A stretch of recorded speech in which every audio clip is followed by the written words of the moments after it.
Halo semuanya, selamat pagi. Minasang ohayo gozaimasu. Bertemu lagi dengan saya. Selamat datang kembali di video saya ya teman-teman. Jadi di video kali ini saya ingin sharing mengenai apa itu paspor. Mengapa paspor wajib dimiliki teman-teman yang pengen kerja ke Jepang. Ya, apa sih itu paspor teman-teman? Paspor adalah dokumen resmi yang diterbitkan pemerintah teman-teman sebagai identitas ketika teman-teman itu sedang ada di luar negeri atau sedang berpergian ke luar negeri, baik sebagai turis, wisata, ataupun sebagai pekerja teman-teman. Nah, fungsi paspor sendiri itu apa sih? Nah, yang pertama yaitu jelas seperti yang sudah saya sampaikan tadi ya teman-teman, yaitu identitas. Cuman klasifikasinya itu internasional teman-teman kalau paspor. Nah, yang kedua yaitu untuk izin baik itu keluar dan masuk satu negara teman-teman. Kalian harus punya paspor teman-teman ketika mau masuk negara ataupun keluar negara teman-teman.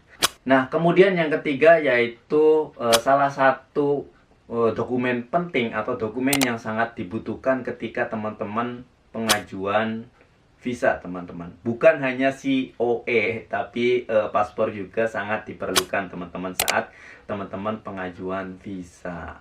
Jadi gini teman-teman, ketika teman-teman tidak memiliki paspor, itu jelas teman-teman tidak bisa mengajukan visa 100% teman-teman. Dan tidak bisa berangkat ke Jepang secara legal. Oleh karena itu, teman-teman sebelum melakukan itu harus bikin paspor dulu teman-teman. Terus hubungan paspor dan kerja ke Jepang itu apa sih?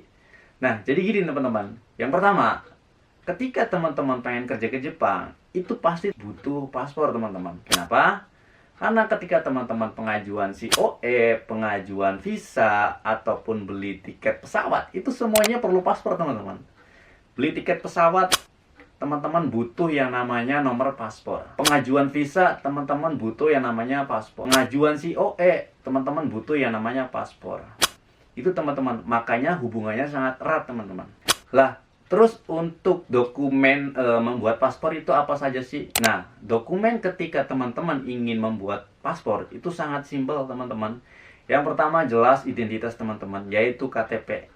Yang kedua yaitu kartu keluarga teman-teman. Yang ketiga yaitu akte kelahiran teman-teman ataupun ijazah teman-teman. Nah, kemudian nanti teman-teman harus mengisi data teman-teman. Dan nanti teman-teman akan melakukan wawancara, ya. Nah, mengisi datanya di mana? Itu bisa nanti teman-teman bisa isi di online ataupun bisa di offline secara langsung datang ke kantor imigrasinya langsung teman-teman. Nah, ini tips ketika teman-teman pengen membuat paspor ya teman-teman. Ketika teman-teman pengen membuat paspor, pastikan yang pertama itu harus datang sesuai waktu teman-teman. Kenapa? Karena biasanya itu sangat antri teman-teman. Yang kedua yaitu harus sesuai. Apanya? Harus sesuai datanya teman-teman, dokumennya. Biar teman-teman nggak bolak-balik gitu teman. Sayang waktunya gitu teman-teman. Yang ketiga yaitu teman-teman harus berpakaian rapi. Ini jelas ya teman-teman. Masa datang ke situ pakaiannya nggak jelas gitu teman-teman. Jelas teman-teman harus menggunakan pakaian yang rapi teman-teman. Nah, kemudian ketika nanti paspor teman-teman sudah jadi, simpan paspor dengan baik teman-teman. Kenapa? Karena ini adalah identitas teman-teman secara internasional, bukan nasional lagi. Kalau nasional kan ada kartu tanda penduduk atau KTP ya teman-teman. Kalau nanti teman-teman sudah lingkupnya internasional atau di luar negeri, berpergian ke luar negeri sebagai turis atau wisata gitu ya teman. Ini paspor yang diperlukan teman-teman. Kesimpulannya teman-teman, paspor ialah langkah pertama menuju impian teman-teman bekerja di Jepang. Nah, jadi tanpa paspor, proses selanjutnya itu tidak bisa dilakukan teman-teman. Baik itu pengajuan visa, pengajuan COE, itu tidak bisa dilakukan teman-teman kalau teman-teman tidak memiliki paspor teman-teman. Nah, mungkin itu saja yang dapat saya sampaikan teman-teman. Semoga video yang saya sampaikan hari ini bermanfaat buat teman-teman ya. Apalagi buat teman-teman yang memiliki mimpi buat bekerja di Jepang ataupun mau sekolah atau studi di Jepang ya. Jadi semoga semua yang saya sampaikan bisa mudah dipahami dengan seksama oleh teman-teman ya.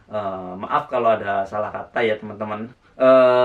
Terima kasih sudah menonton sampai akhir. Pokoknya teman-teman, terima kasih juga atas dukungan dan support kalian semua teman-teman. Pokoknya hontoni arigatou gozaimashita. Saya Priyuda Pratama. See you next time. Mata ne.